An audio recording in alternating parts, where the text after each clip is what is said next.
Amoy sina Ash at Pikachu ng isang bagay at nakita nila na isa itong malawak na taniman ng mansanas. Sinabihan siya ni Misty na mali ang kumuha ng walang pahintulot pero sinabi ni Ash na titingnan niya lang ito. Tumakbo si Pikachu at nakita niyang may mga mansanas na kinukuha mula sa mga puno.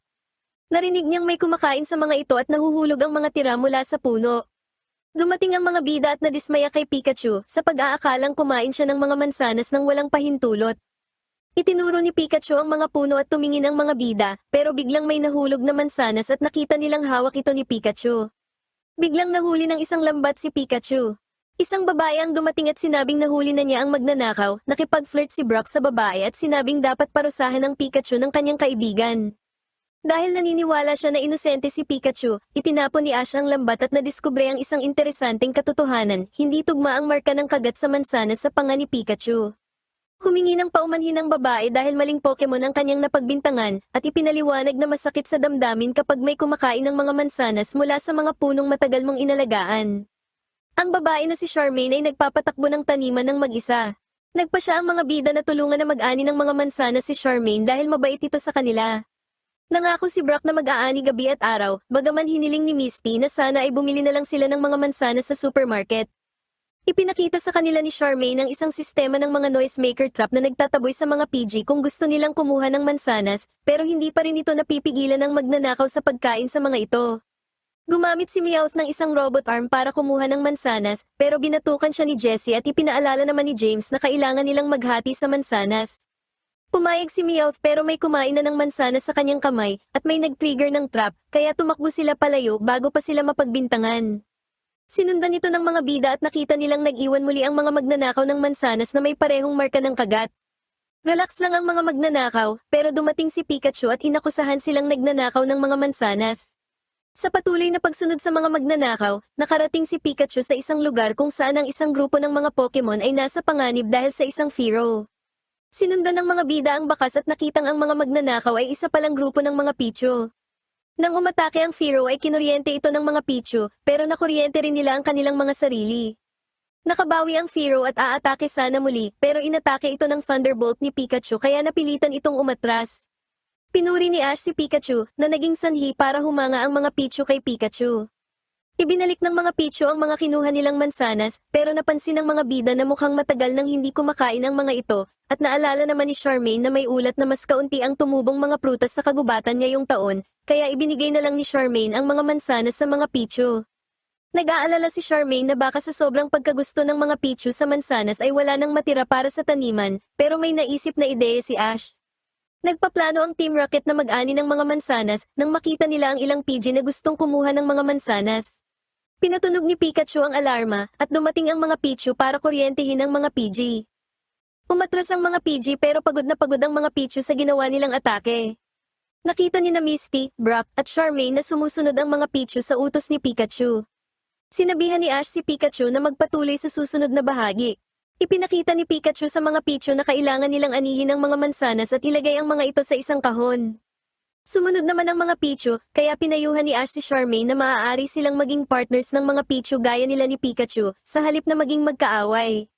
Binigyan ni Charmaine ang mga Pichu ng ilang tirang mansanas, na kinain naman ng mga ito. Biglang dumating ang Team Rocket sa kanilang balon at inanunsyo na kukunin nila pareho ang mga mansanas at si Pikachu. Susubukan sanang umatake ni Pikachu, pero hinigop siya ng isang hose. Gumamit siya ng Thunderbolt pero hinigop lang ng makina ang kanyang kuryente at ginamit itong power source para sa mga device ng Team Rocket. Matapos maubusan ng kuryente si Pikachu ay namatay na ang mga device, kaya hinigop na ni Meowth ang mga mansanas. Sinubukan ng mga Pichu na iligtas ang kanilang kaibigan at ang mga mansanas sa pamamagitan ng pag-atake sa Team Rocket gamit ang Thundershock. Pinindot ni Meowth ang isang buton para maglabas ng malakas na hangin ang mga hose at patalsikin ang mga Pichu. Maglalabas sana si Ash ng Pokemon, pero pinigilan siya ni Charmaine na itinuro ang mga Pichu na pinilit tumayo para ipagpatuloy ang laban. Bumuo ng isang tulay ang mga Pichu at may isang Pichu na nahulog, pero nasalo ito ng kasama niya at muling dinala sa itaas. Hinawakan ng mga Pichu si Pikachu at binigyan ito ng lakas, kaya naisip ni Brock na para silang mga baterya na nagbibigay ng enerhiya kay Pikachu para magising ito muli. Gumamit si Pikachu ng Thunderbolt na nag-power up sa mga makina ng Team Rocket na ikinatuwa ni Meowth dahil nakakargahan ang kanilang mga baterya. Sa kabila nito, patuloy na nagpadaloy ng kuryente si Pikachu at ang mga Pichu patungo sa baterya hanggang sa mapuno ito. Huli na nang mapagtanto ni Meowth na sobra-sobra na ang kuryente na kanilang nahigop, at ilang saglit lang ay tuluyan na ngang sumabog ang battery na nagpatalsik sa Team Rocket palayo. Nahulog ang mga mansanas, ang mga Pichu at si Pikachu, pero masaya sila sa tagumpay na ito. Nagpasalamat si Charmaine sa mga Pichu na yumakap sa kanya, kaya nagkomento si Brock na mapalad ang mga ito dahil mahal sila ni Charmaine. Nagpasya si Charmaine na hayaan ng manatili ang mga Pichu bilang tagabantay ng taniman at katulong niya sa pag-aani ng mga mansanas. Pagkatapos nun ay nagpaalam na ang mga bida kay Charmaine at sa mga Pichu para ipagpatuloy ang kanilang paglalakbay. Nagmamasdan ng mga bida ang mga bundok at iniisip na sa ganda ng tanawing ito ay pwede na itong ilagay sa postcard. Nakakita sila ng isang Houndoom na sa tingin nila ay may idinideliver dahil sa bag na nasa likod nito, bagaman sinabi ni Misty na ayaw niyang siya ang makatanggap ng delivery na iyon dahil nakakatakot ang Houndoom. Masaya ang Team Rocket na mapaligiran ng kalikasan, pero sumigaw si Jessie na mali ito. Napagtanto ni na James at Meowth na hindi nila ginagawa ang dapat gawin ng isang miyembro ng Team Rocket ang mag-deliver ng Pokemon sa kanilang boss. Nakita nila ang mga bubuwit at sinabi ni Jessie na paisa-isang Pokemon lang muna ang kunin nila para manatiling simple ang plano. Inakyat ng mga bida ang bundok at nakasalubong ang Team Rocket. Inilabas ni James si Weezing para balutin ang paligid ng smoke screen. Sinubukang kunin ni Arbok si Pikachu, pero gumamit ito ng Thunderbolt para patalsikin siya pabalik sa kanilang balon. Naligaw si Misty sa gitna ng usok at natisod, kaya nawala si Togepi. Nakita ni Togepi si Weezing at gumamit ng teleport sa pamamagitan ng metronome, pero natakot ito dahil sa taas ng puno siya napunta. Sumugod si Weezing gamit ang tackle pero tinakal ito pabalik ni Pikachu, pagkatapos ay inilabas ni Ash si Chikorita na gumamit ng Razor Leaf para butasin ang balon ng Team Rocket na nagpatalsik sa mga ito. Matapos mawala ang usok, nakita ni Misty na wala na si Togepi kaya hinanap niya ito kasama sina Ash at Brock. Ang Houndoom na nakita ng mga bida ay nakita si Togepi at tumalon ito sa puno para ibaba ang maliit na Pokemon. Aalis na sana ito para mag-deliver ng package pero umiyak si Togepi dahil nagugutom ito. Kaya naman, gumamit ang Houndoom ng flamethrower para makuha ang isang mansanas at ibinigay ito kay Togepi. Aalis na sana ulit ang Houndoom pero nakita niyang nakaharap ni Togepi ang isang pincer. Tinakal ng Houndoom ang pincer at tinakot ito para lumayas. Umalis ang Houndoom at sumunod si Togepi, pero natiso dito sa bato at umiyak. Alam ng Houndoom na hindi ito magiging madali, pero ibinalik niya ang mansanas kay Togepi at isinakay ito sa kanyang likuran. Nag-aalala naman ang mga bida sa paghahanap, dahil kadalasan ay agad naman nilang nahahanap si Togepi kapag umaalis ito. Natakot si Misty na baka tinangay ito ng isang wild Pokemon. Pinayuhan siya ni Brock na manatiling kalmado, at inilabas nila ni Ash sina Golbat at Noctowl para maghanap. Ang Houndoom na may dala kay Togepi ay tumawid ng ilog, pero nahulog ito sa tubig dahil sa biglang tumalon na Gyarados kaya lumangoy ito at napagod. Magpapahinga muna sana ang Houndoom pero inakyat ni Togepi ang bundok at nagsimulang mahulog, kaya bumangon ulit ang Houndoom para saluhin si Togepi at dumiretso na sa tuktok. Sa tuktok, nasiyahan si Togepi sa pakikipagsayaw sa mga Blossom, habang may mga bug Pokemon na umaaligid. Inihagis ng Blossom si Togepi sa ibabaw ng isang Venusaur, na naging sanhi ng paggising nito at paggamit ng sleep powder. Hinarang ng Houndoom ang sleep powder para kay Togepi kaya nakatulog ito. Naghanap si Noctowl at nakakita ng mga bakas. Napansin ng mga bida na hindi lang bakas ni Togepi ang nandoon, kundi may kasama pa itong isa. Naisip nila na tinangay si Togepi, kaya lalong nag-alala si Misty, bagaman sinabihan siyang wag munang isipin na may masamang nangyari. Gumamit si Togepi ng bulaklak para gisingin ang Houndoom. Inihagis ng Blossom si Togepi sa likod ng Houndoom at nagpaalam na ang mga ito. Sinundan ng mga bida ang mga bakas hanggang sa ilog at sinabi ni Misty na kailangan na nilang tumawid agad sa halip na maghanap pa ng tulay. Nakatagpo sila ng isang Gyarados na sinuri ni Brock na maliit lang at nakatawid sila kung saan nakakita pa sila ng maraming bakas. Inakyat ng mga bida ang bundok at nakarating sa flower field na may mga bug Pokemon at Blossom, pero hindi pa rin nila nakita si Togepi.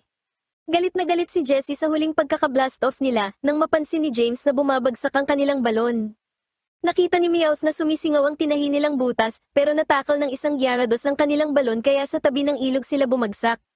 Sa kasamaang palad ay nagkabukol ang Gyarados na nakatakal sa kanilang balon at galit na galit itong gumamit ng hydro pump para patalsikin silang muli. Samantala, nagpalipas ng oras ang Houndoom kasama si Togepi, tumatakbo kasama ito at pinapanatiling ligtas at tuyo dahil umulan. Matapos ang bagyo, lumitaw ang isang makapal na hamog, at doon ay may nakitang silweta ng isang misteryosong Pokemon na naglalabas ng kuryente bago tumakbo palayo. Nakarating sila sa isang bukid na kumikinang at tumakbo sila patawid dito. Hinanap ng mga bida si Togepi at nag-aalala si Misty na baka hindi na niya ito mahanap kailanman. Pinayuhan siya ni Brock at Ash na huwag mag-isip ng ganoon kahit pa naalis ng ulan ng mga bakas. Gayunpaman, nakakita si Pikachu ng mga sariwang bakas at sinundan nila ito. Tumatakbo ang Houndoom pero bumagal ito nang makatulog si Togepi. Nakarating ang Houndoom sa isang farm na may mga marip at isang matandang lalaki na nagtanong kung bakit ito natagalan pero agad nitong nalaman ang sagot nang makita si Togepi. Dumating ang mga bida at nakitang pinanatiling ligtas ng Houndoom si Togepi habang natutulog ito, kaya pinasalamatan ni Misty ang Houndoom. Nagising si Togepi at muling sumama kay Misty na nangakong magiging mas maingat na sa susunod. Dumating ang Team Rocket sa farm at binalak na hulihin ang mga marip at ang Houndoom. Inilabas ng matanda ang isang clapper mula sa bag ng Houndoom na siyang kanina pa nitong idinideliver, pero biglang nahuli ng Team Rocket ang Houndoom. Inilabas ni Ash si Chikorita na nagpalaya sa Houndoom sa pamamagitan ng pagputol sa lubid gamit ang razor leaf. Inilabas ni Jessie si Arbok at si James naman ay si Victreebel na kinagat muna ang kanyang ulo. Gumamit si Arbok ng Poison Sting pero nakaiwas si Pikachu, habang si Victreebel naman ay tinakal ng Houndoom. Kinuryente ni Pikachu si Arbok gamit ang Thunderbolt, habang gumamit naman ang Houndoom ng Flamethrower para patalsikin ang Team Rocket. Dinala ng matanda ang mga bida sa daan patungong Ecruteak City.